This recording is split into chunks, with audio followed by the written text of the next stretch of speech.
ખામડા સિંચાઈ યોજનાનો એક દરવાજો 15 સેમી ખોલવામાં આવ્યો. નદીકાંઠાના વિસ્તારોમાં સાવચેતી રાખવા અપીલ.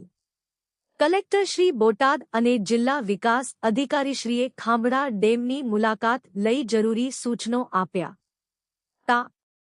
ની રાત્રિથી બોટાદ શહેરમાં શરૂ થયેલા વરસાદ તેમજ ના રોજ સમગ્ર દિવસ દરમિયાન પડેલા વરસાદ અને ઉતાવળી નદીના ઉપરવાસ વિસ્તારમાં થયેલા ભારે વરસાદને કારણે ખામડા સિંચાઈ યોજનામાં પાણીની આવકમાં સતત વધારો નોંધાયો છે. ડેમનું રૂલ લેવલ જાળવવાના હેતુથી આજે ના રોજ સવારે 11:30 કલાકે ડેમનો એક દરવાજો 15 સેમી ખોલવામાં આવ્યો છે.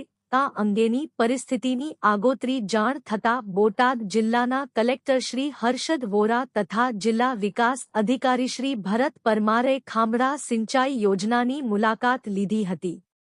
મુલાકાત દરમિયાન સિંચાઈ વિભાગના અધિકારીઓ, પ્રાંત અધિકારીશ્રી તેમજ બરવાળા મામલતદારશ્રીની ઉપસ્થિતિમાં ડેમનો દરવાજો ખોલવાની કામગીરી હાથ ધરવામાં આવી હતી. ડેમનો દરવાજો ખોલતા પહેલા નિયમ મુજબ સાયરન વગાડવામાં આવ્યો હતો તેમજ ફ્લડ સેલ મારફતે નદીના નીચાણવાળા વિસ્તારોમાં વસતા લોકોને આગોતરી સૂચના આપી જરૂરી તકેદારી રાખવા અનુરોધ કરવામાં આવ્યો હતો.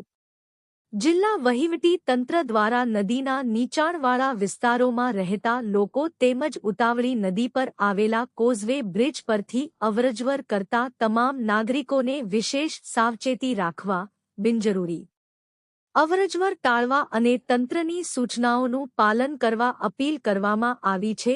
Bureau report Rohit R Jatapara, Botad.